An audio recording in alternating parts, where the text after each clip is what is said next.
Boa noite, meus queridos. Que a gloriosa graça de nosso Senhor e Salvador Jesus Cristo esteja em cada coração. Mais uma vez, feliz ano novo para cada um de vocês, para suas respectivas famílias. Meus irmãos, que bom nós estarmos na casa do Senhor. Daqui a pouquinho chega o ano novo. E que bom nós nos derramarmos na presença do Senhor.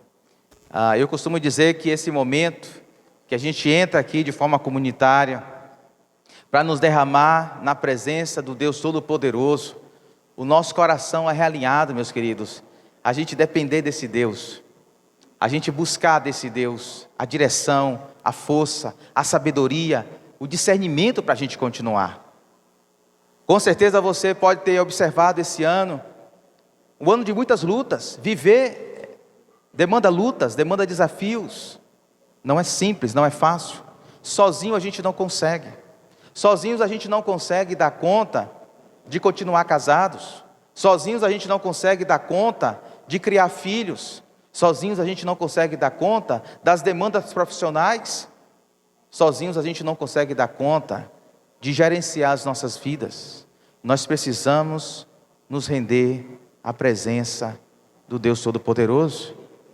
E quando nós entramos aqui, que a gente chama a casa do Senhor, que a gente possa entrar aqui e declarar que Ele é o nosso Senhor, de que a nossa vida é dEle, de que Ele é tudo para nós, de que Ele é o centro das nossas vidas. De fato a gente se derramar na presença do Senhor, como se não tivesse mais ninguém à nossa volta, como se só tivesse Cristo diante de nós, assentado no alto e sublime trono, e a gente declarar que Ele é o nosso santo, o santo, o santo, o santo, e que nós dependemos da sua graça e da sua misericórdia. Amém? Amém, minha irmã? Deixa eu olhar. Deixa eu ajudar, minha irmã. Obrigado, minha irmã, viu? Deus abençoe. Para tanto, eu gostaria que você abrisse a sua Bíblia no Salmo de número 30. Nós escolhemos como temática para esse final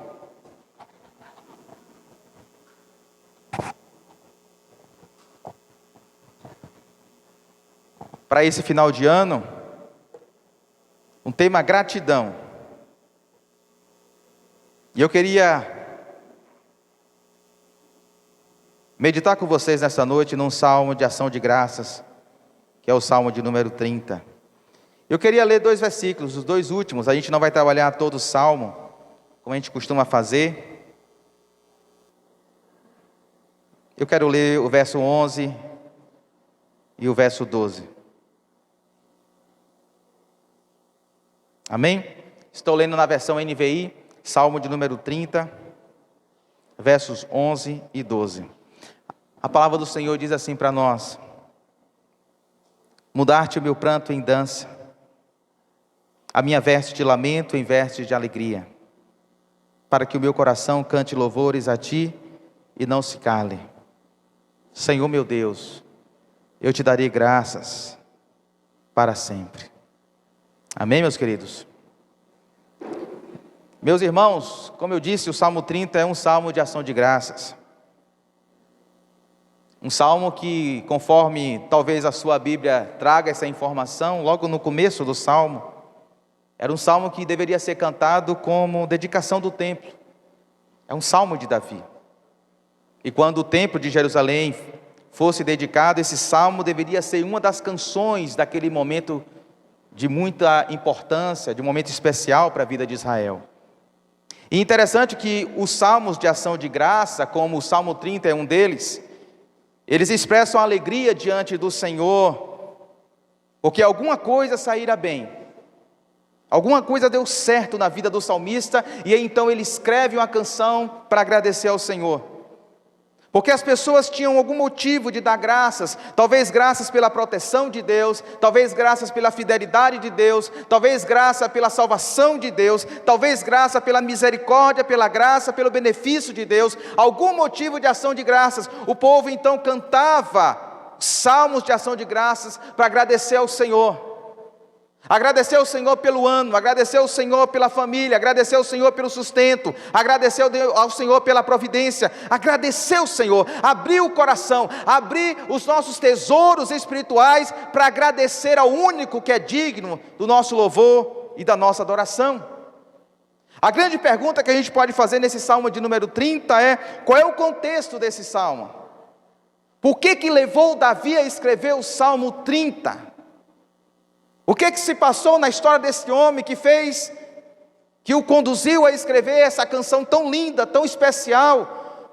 Só os 2 últimos versos para a gente deixa de boca aberta, tamanha beleza, tamanha exaltação, louvor, que Davi expressa nesse Salmo. Segundo 1 Crônicas, capítulo 21, o contexto está ali, a partir do versículo 1. Esse salmo foi escrito num contexto onde Davi, ele cometeu um pecado gravíssimo, o pecado da autoconfiança, quando ele emite uma ordem, um decreto, para que fosse feito um recenseamento do seu exército, e Davi revela ali, naquele ato, naquela ordem, naquele decreto, um pecado gravíssimo do seu coração, que era o pecado da autoconfiança. E de repente o Senhor, 1 Crônicas capítulo 21 continua: Deus derrama a sua ira e o seu juízo, não somente contra Davi, mas também contra o povo de Israel, por conta desse pecado. Davi se arrepende, pede perdão a Deus, e a manifestação da bondade do Senhor se manifesta na vida dele, o perdoando, o restaurando, o livrando. E aí então vem esse salmo, agradecendo a Deus pela redenção, pelo livramento, pelo perdão, por dar a Davi uma segunda chance para recomeçar. Talvez seja isso que nós precisamos nesta noite, da graça de Deus para recomeçar. Talvez nós estamos chegando no final de 2023, precisando urgentemente que Deus manifeste a sua graça, nos dando a sua benevolência, o seu favor imerecido, para que a gente recomece. E que beleza! É como um ano, é como o tempo foi dividido, porque a gente chega, depois de 365 dias, vivenciados, com muita dificuldade, com vitórias, com alegrias, com tristezas, com risos, com lágrimas. Talvez a gente chegue no final deste ano, um coração desesperançoso. Será que tem esperança ainda para a minha família? Será que tem esperança ainda para os meus filhos? Será que tem esperança ainda para a minha caminhada profissional, para a minha vida espiritual, para o meu ministério? Nós estamos chegando nesse momento, talvez precisando de uma graça que nos dê uma segunda chance, assim como a graça de Deus se manifestou na vida de Davi, lhe dando a segunda chance. O Salmo 30, como Salmo de ação de graça, nos ensina que quando uma pessoa toma consciência da graça e do amor perdoador de Deus, quando nós tomamos consciência daquilo que Deus já fez por nós em Cristo Jesus, não tem como a gente não se entregar em gratidão a Deus, e não tem como a gente não se entregar completamente em adoração a Deus. Uma adoração sacrificial, uma adoração que entrega tudo para Deus. Em resumo, nessa noite nós vamos conversar que o coração grato conduz a uma vida consagrada em adoração, pelo mover bondoso de Deus. O coração grato conduz a uma vida consagrada em adoração. Adoração a Deus, pelo mover bondoso e gracioso de Deus. Vamos ver isso em 2 partes. Primeiro, verso 11, a parte A, que nós acabamos de ler, diz assim: mudar-te o meu pranto em dança, a minha veste de lamento em veste de alegria. E aí eu queria chamar a sua atenção para o primeiro ponto dessa nossa conversa. O mover bondoso de Deus visa nossa restauração e nos convida à gratidão. O mover bondoso de Deus visa nossa restauração visa a nossa transformação, visa mudar o nosso pranto em dança, a nossa veste de lamento em veste de alegria. O mover bondoso de Deus na vida de um homem, na vida de uma mulher, na vida dos teus servos, visa a nossa restauração, visa a nossa transformação, visa a nossa reedificação, visa nos dar uma nova chance, e isso é um convite para que a gente se renda ao Senhor em profunda gratidão. Quando nós lemos os salmos, nós podemos perceber que os salmistas são pessoas que decidiram viver com Deus, esperar em Deus, confiar em Deus, cantar a Deus, orar a Deus, sofrer por Deus. São pessoas que centralizam a pessoa de Deus em cada momento das suas vidas, em cada área das suas vidas. Deus é o centro. Quando você lê os 150 salmos que está na sua Bíblia, uma coisa você percebe: o salmista sofre, o salmista erra, o salmista se alegra, o salmista lida com a vida centrada em Deus. Deus é o centro da sua vida. É para Deus que Ele coloca as suas angústias, é para Deus que Ele coloca as suas dores, é para Deus que Ele confessa os seus pecados, os seus erros, é para Deus que Ele salta de alegria diante de uma vitória.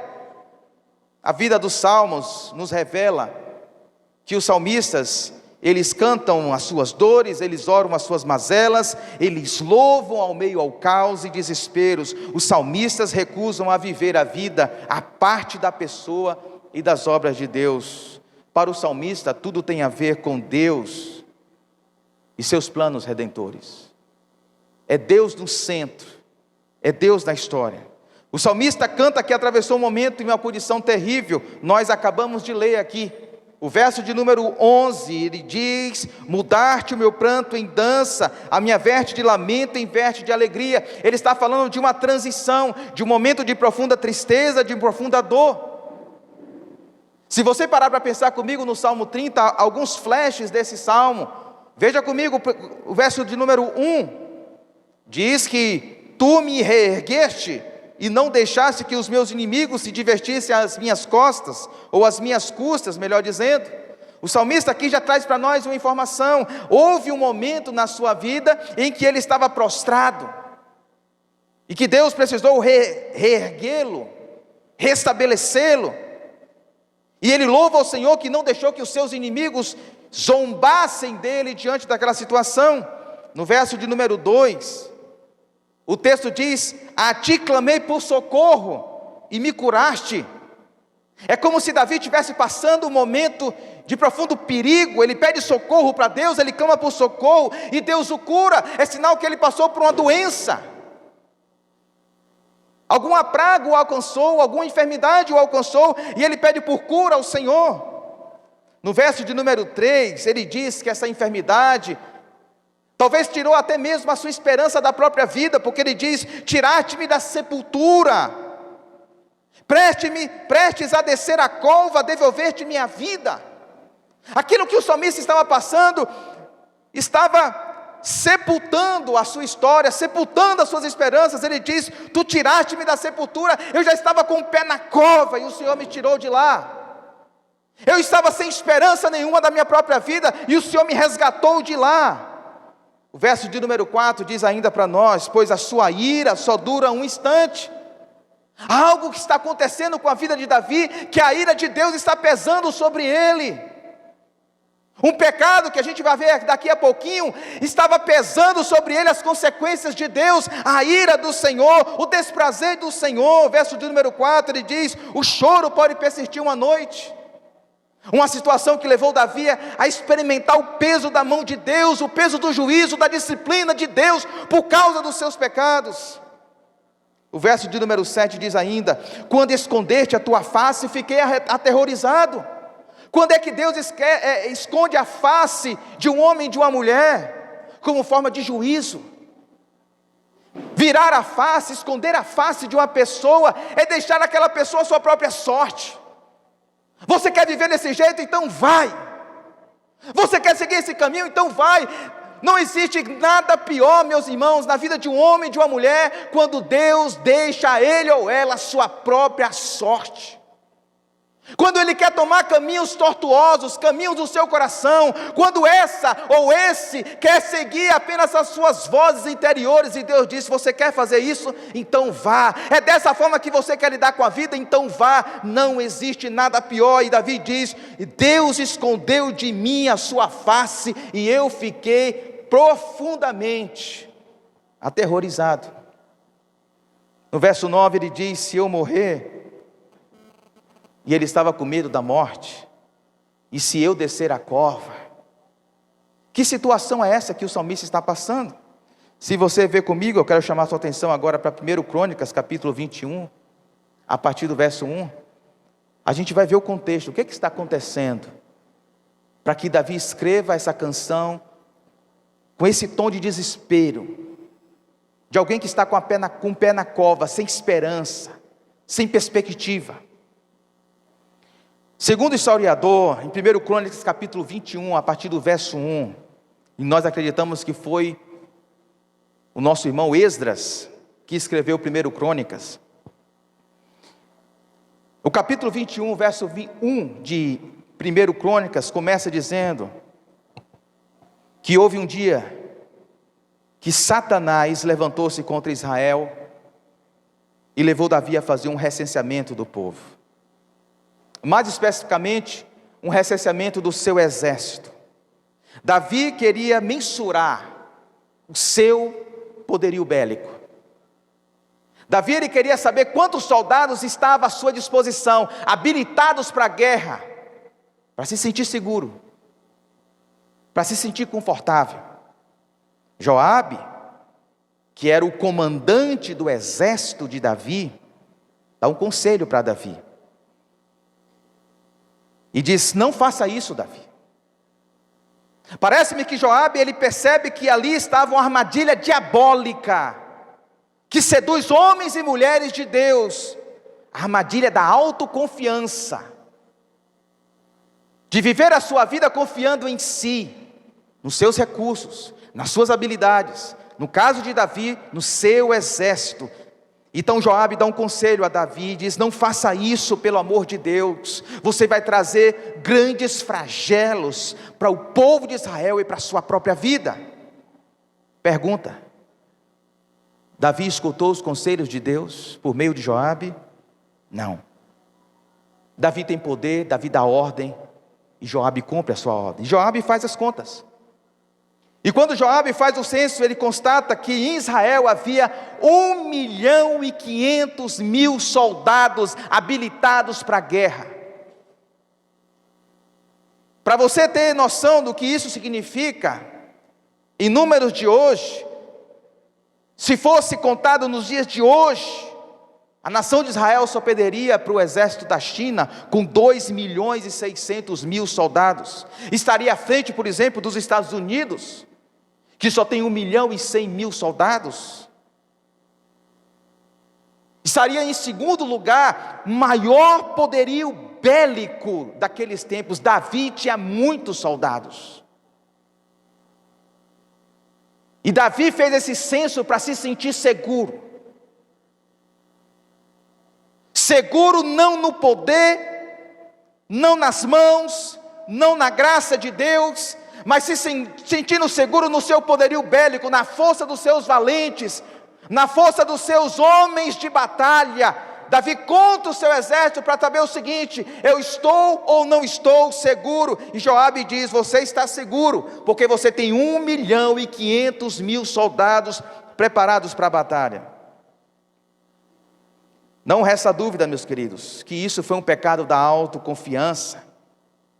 E se você parar para ler comigo o verso de número 6 do Salmo 30, Davi ele fala desse pecado, quando ele diz assim: quando me senti seguro, disse, jamais serei abalado.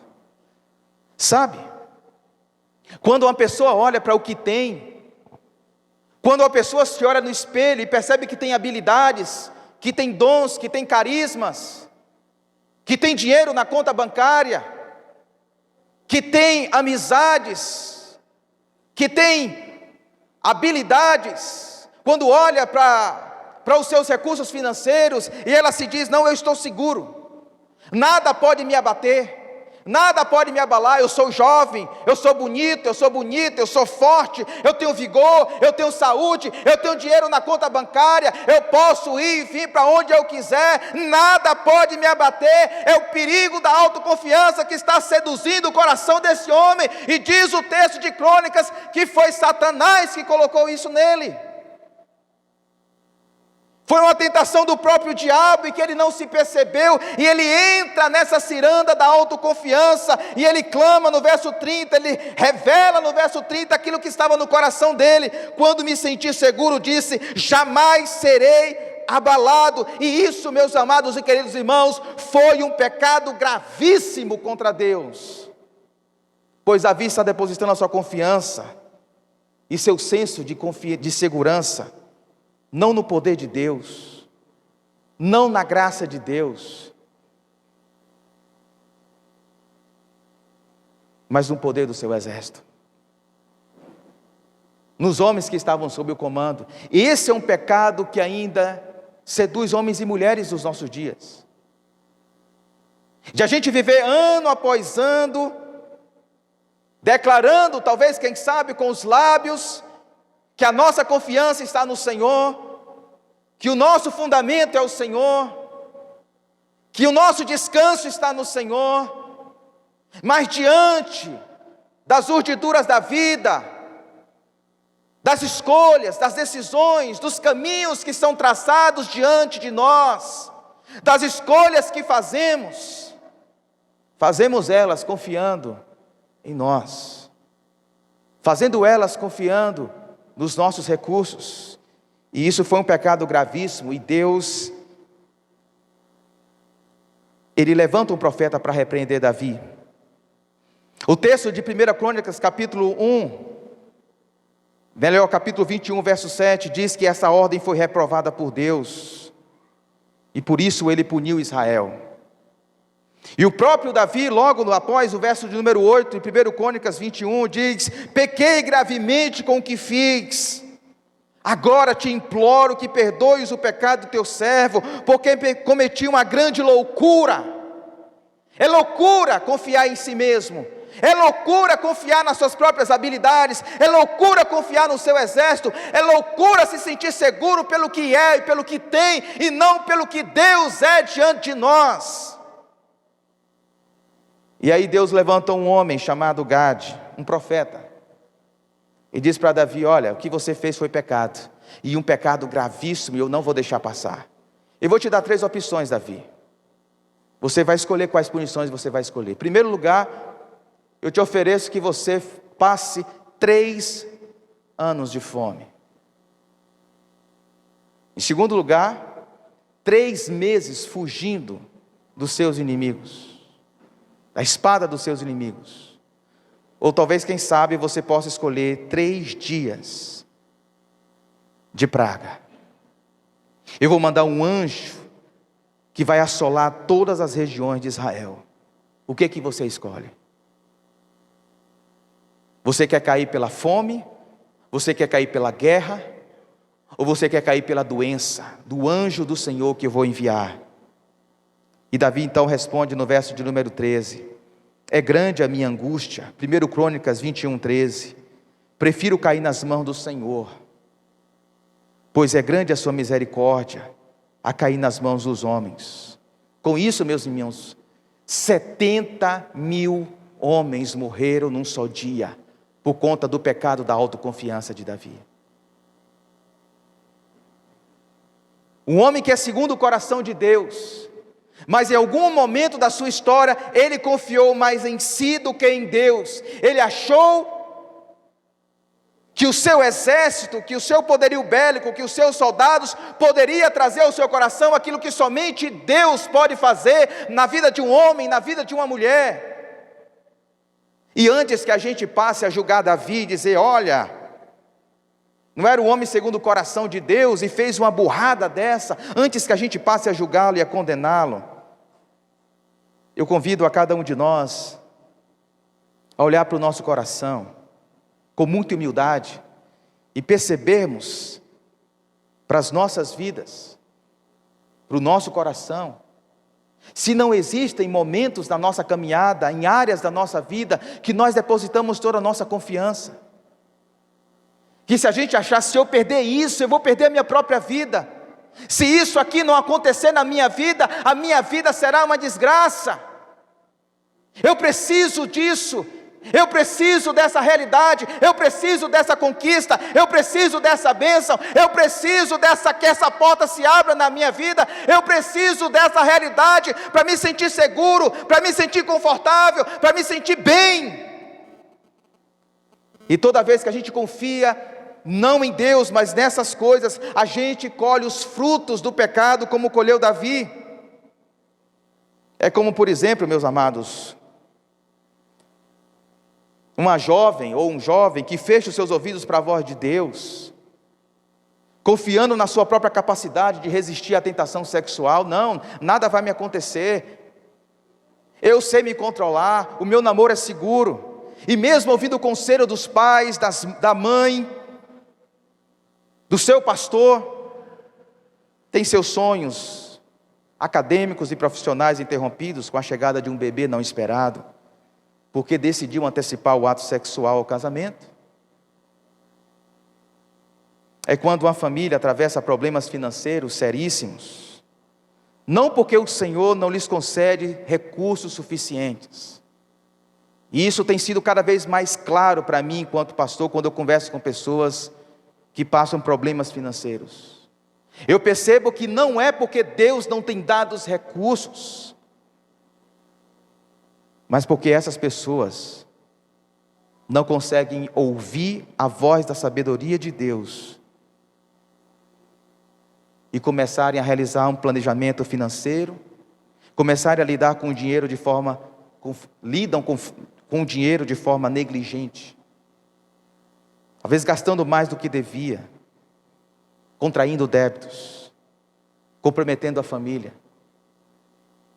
E quando assim a gente vai vivendo na nossa relação financeira, ouvindo apenas a nossa própria voz, a voz de consumismo, de comprar, de querer, de achar que nós temos que ter esse produto, porque a cultura diz que a gente tem que ter esse produto, que a gente tem que comprar essa coisa, esse objeto, a gente se afunda na dívida, e não há margem para a gente exercer a generosidade. Quantas pessoas estão afundadas em dívidas, não porque Deus não tem dado os recursos, mas porque não tem ouvido a voz de Deus, para saber gerenciar a vida, gerenciar as finanças, e serem generosos. Ou senão a gente cai num aspecto contrário. Quantas pessoas têm recursos, guardam recursos, mas elas caem na tentação e no perigo da avareza, porque o diabo sopra no ouvido dela, da mesma forma que soprou no ouvido de Davi, que se ela não guardar, se ela não acumular aqueles recursos, Deus não vai suprir as suas necessidades, e aí ela não consegue ser generosa também. É quando o marido, por exemplo, seduzido pelo pecado da autoconfiança, entra de cabeça na busca pelo sucesso profissional e acaba negligenciando sua presença dentro de casa. Quantos maridos, quantos homens batem no peito e dizem: eu vou dar aos meus filhos aquilo que eu não tive, aquilo que eu nunca conquistei, eu vou dar para eles essa oportunidade, e trabalham como loucos, acordando cedo, dormindo tarde, e não tem mais tempo para sua esposa. O casal não tem mais diálogo, não tem mais tempo para instruir os seus filhos. Meus irmãos, todas as vezes que nós seguimos a voz da cultura, ou a voz do nosso coração, assim como fez Davi, nós colhemos os frutos amargos do pecado, meus queridos. Nós precisamos olhar para o nosso coração e perceber em quem está a nossa confiança, para onde o nosso coração está correndo. É como, por exemplo, uma esposa que busca autonomia e segurança financeira no seu lar, e em busca disso, negligencia sua relação íntima com seu marido. Trabalha e trabalha árduo, e não tem mais tempo para estar com seu esposo. Passa mais tempo lá fora do que dentro de casa. E as famílias estão sendo fragmentadas porque os pais estão cada vez mais lá fora do que dentro das suas casas. E quem está criando e instruindo os nossos filhos? De fato, aonde nós estamos colocando a nossa confiança? Nós queremos segurança, nós queremos proteção, nós queremos estabilidade, e nós estamos buscando aonde? Será que nós estamos buscando no mesmo lugar, ou na mesma fonte que o rei Davi? Nos recursos da criação, nos recursos das prateleiras do dia a dia, aonde nós estamos buscando a nossa confiança, a nossa segurança, a nossa estabilidade, que a gente diz, não, eu preciso disso, eu preciso sair, eu preciso desse emprego, eu preciso desse concurso, eu preciso passar nessa prova. Por quê, meus queridos? Será que nosso coração também não está sendo seduzido a buscar nas coisas aquilo que somente Deus pode dar para a gente? É quando o pecado de Davi alcança o coração de homens e mulheres, levando-os à autoconfiança, e eles começam a fazer concessões. Claro que começam a fazer concessões, porque os ídolos da nossa cultura, eles pedem sacrifício. Os ídolos da nossa cultura, o ídolo da carreira profissional, o ídolo da carreira acadêmica, o ídolo do sucesso, do dinheiro, eles pedem sacrifício. E quantos pais não estão sacrificando seus filhos no altar do sucesso profissional?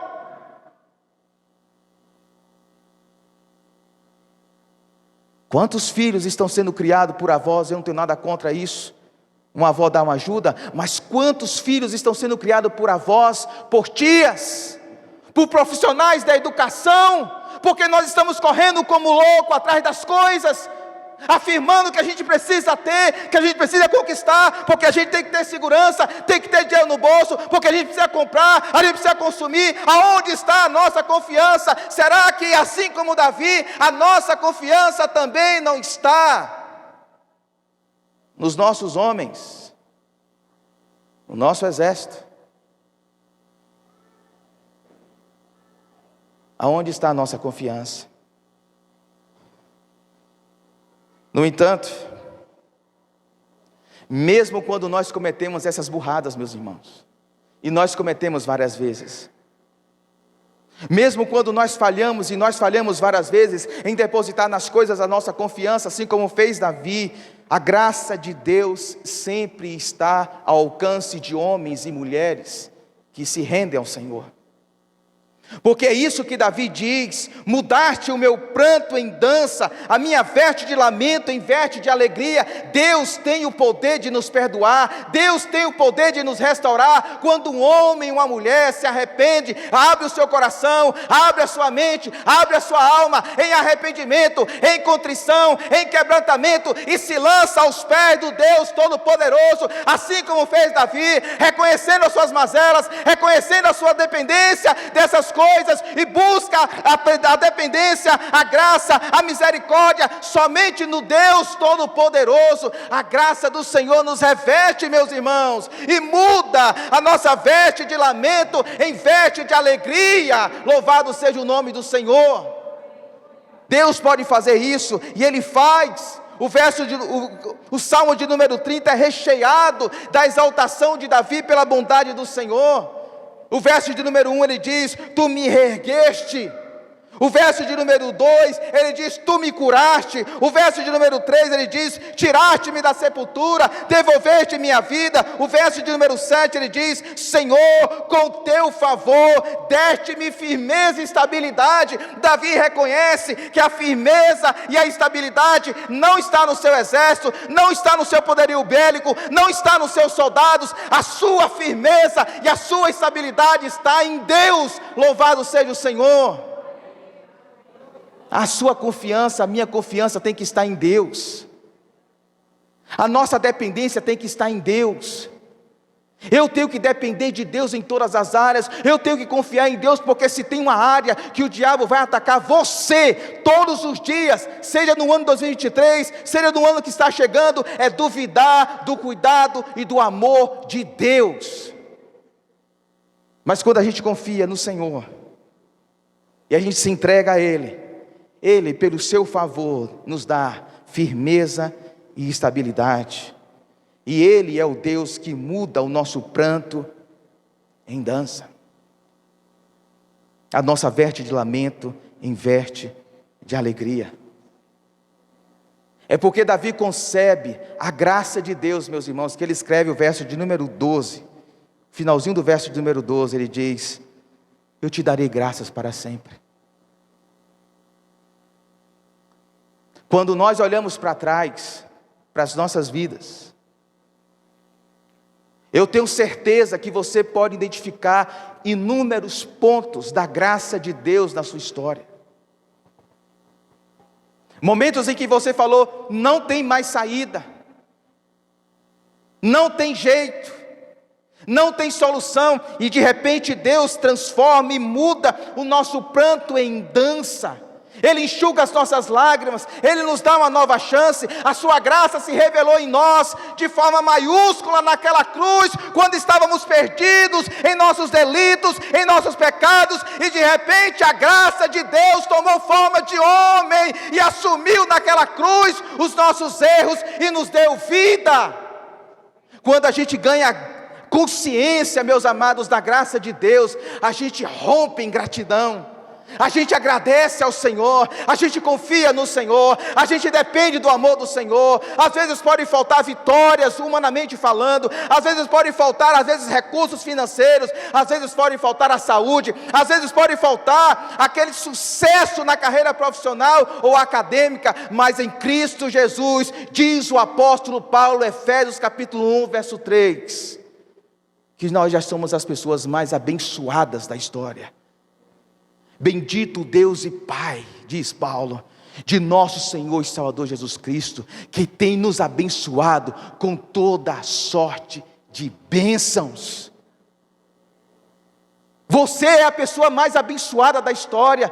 Em Cristo Jesus você é abençoado. Em Cristo Jesus você é abençoada. Rompa em alegria, rompa em gratidão. Louve ao Senhor por tudo aquilo que Ele já fez na sua vida. E se Ele já fez até aqui, Ele é poderoso, Ele é fiel para fazer a partir daqui, segundo a sua graça, segundo a sua misericórdia. É Ele quem está segurando nas suas mãos, meu irmão. Não é você que está sozinho.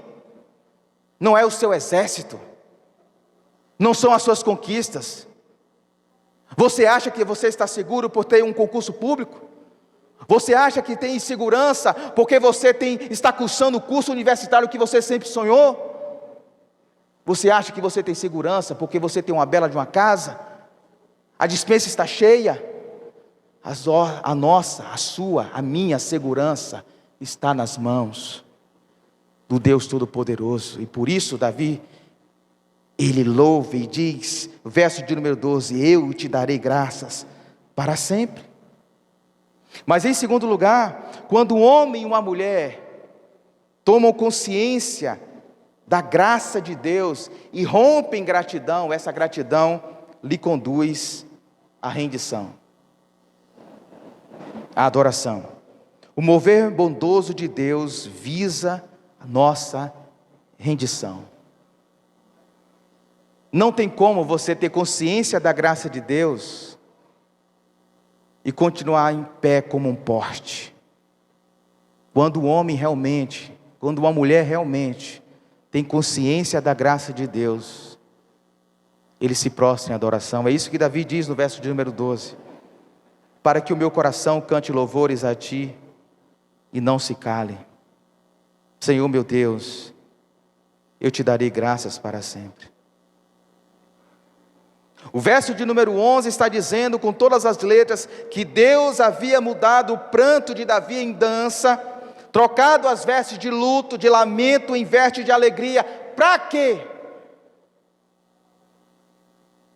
Por que Deus havia manifestado a graça dele na vida de Davi? Lhe perdoando, lhe restaurando, lhe dando uma segunda chance. Assim como Deus faz conosco, diante dos nossos erros, diante das nossas falhas. Para quê? Com que propósito? O verso 12 diz, para que o meu coração cante louvores a ti e não se cale. Se você acompanhar comigo a continuação da história de 1 Crônicas, capítulo 21, a partir do verso 15, a história prossegue. Deus perdoa o pecado de Davi. E no verso 15 diz que o anjo do Senhor, ele quer destruir Jerusalém, e Deus fala: pare. Deus manifesta a graça dele e diz: pare, não destrua. E diz lá a história sagrada que o anjo do Senhor, ele para num terreno de um homem chamado Araúna, o Jebuseu, 1 Crônicas capítulo 21, verso 15. E o anjo do Senhor manda o profeta mais uma vez a Davi dizer o seguinte, para que Davi, verso 18 de 1 Crônicas 21, Davi construísse um altar no terreno de Araúna, na ilha de Araúna, o Jebuseu. E o texto diz que Davi vai lá até Araúna e diz: Araúna, Deus mandou eu aqui comprar o seu terreno, porque aqui eu quero construir um altar. E Araúna, um homem simples, percebe a presença do rei e fala: meu rei, que é isso? Eu não vou lhe vender coisa alguma, eu vou lhe dar. Eu quero lhe dar. E insistentemente Araúna diz: eu quero dar a você, Davi, ao Senhor, esse terreno. E aí no verso 24, Davi diz assim para ele: não, eu não quero. Faço questão de pagar o preço justo. Pense comigo nessa frase agora: não darei ao Senhor aquilo que pertence a você, nem oferecerei um holocausto que não me custe nada. Eu quero que você grave essa frase: nem oferecerei um holocausto que não me custe nada. O verso 26 diz assim: então Davi edificou ali um altar ao Senhor. Ele paga o terreno, e aí ele edifica um altar ao Senhor, e ofereceu holocausto e sacrifício de comunhão. Davi invocou o Senhor, e o Senhor lhe respondeu com fogo, que veio do céu sobre o altar de holocaustos. Eu não sei se você já percebeu o que o texto está dizendo de maneira clara, mas quando um homem e uma mulher tomam consciência do que Deus já fez por nós, de quem nós já somos em Cristo Jesus, a gente rompe em gratidão. E quando a gente rompe em gratidão, a gente entra no ambiente de adoração. E o ambiente de adoração, meus irmãos, é um ambiente que exige sacrifício. Não dá para estar na posição de adoração sem que isso não lhe custe nada.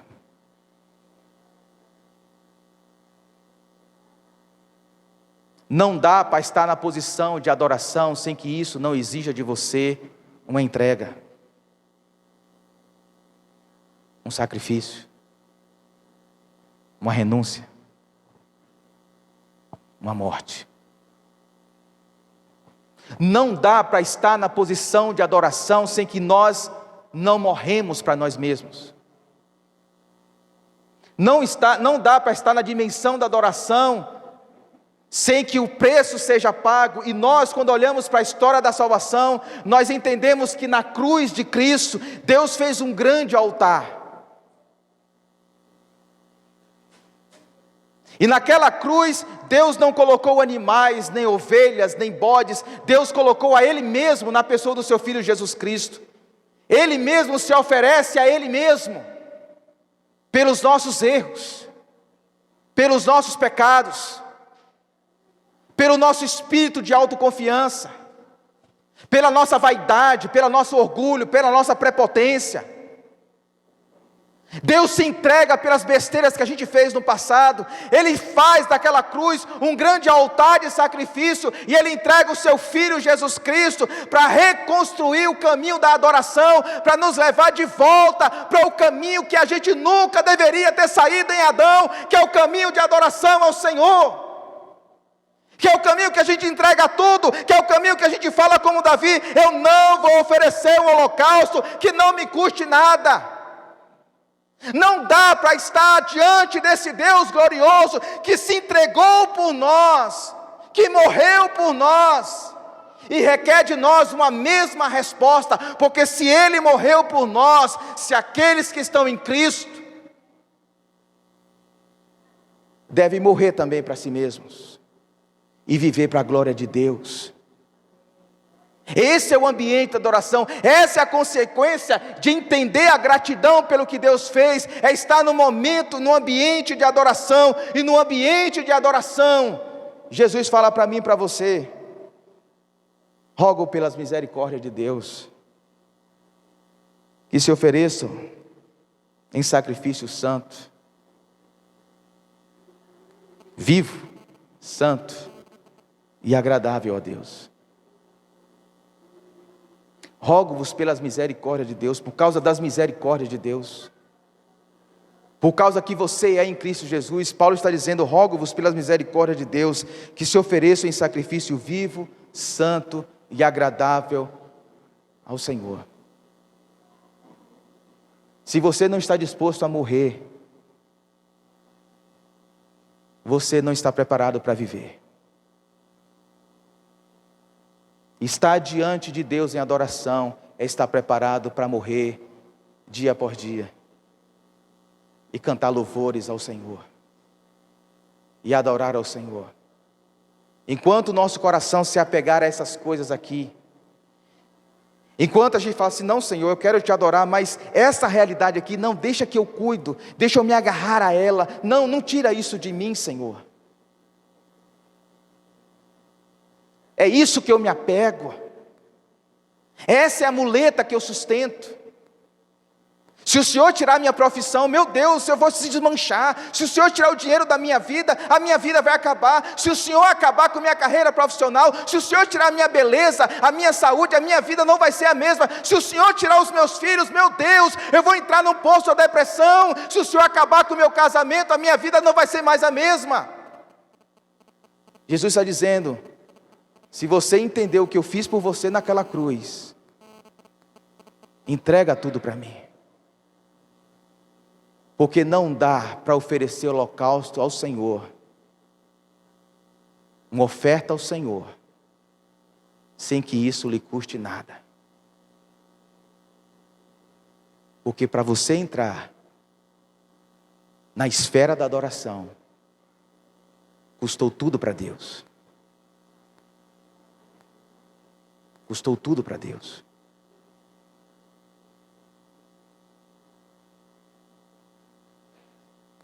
A grande pergunta é: se eu, se você, se nós estamos dispostos a entrar nesse ambiente de adoração e dizer: Jesus, aqui está, é tudo que eu tenho, é tudo que eu sou. Essas coisas eu não confio nessas coisas. Se o Senhor quiser transformar a minha vida numa encarnação, em um remake da história de Jó, tirar tudo de mim, pode tirar. Eu estou aqui. Eu só quero o Senhor. Eu gostaria de chamar o Ministério de Louvor. Eu gostaria que você fechasse os seus olhos.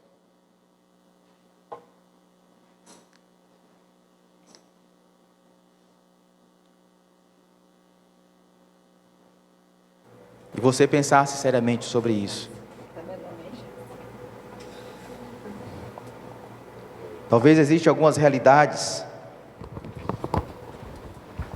na sua vida, na minha vida, que ainda nos prendem a nós mesmos.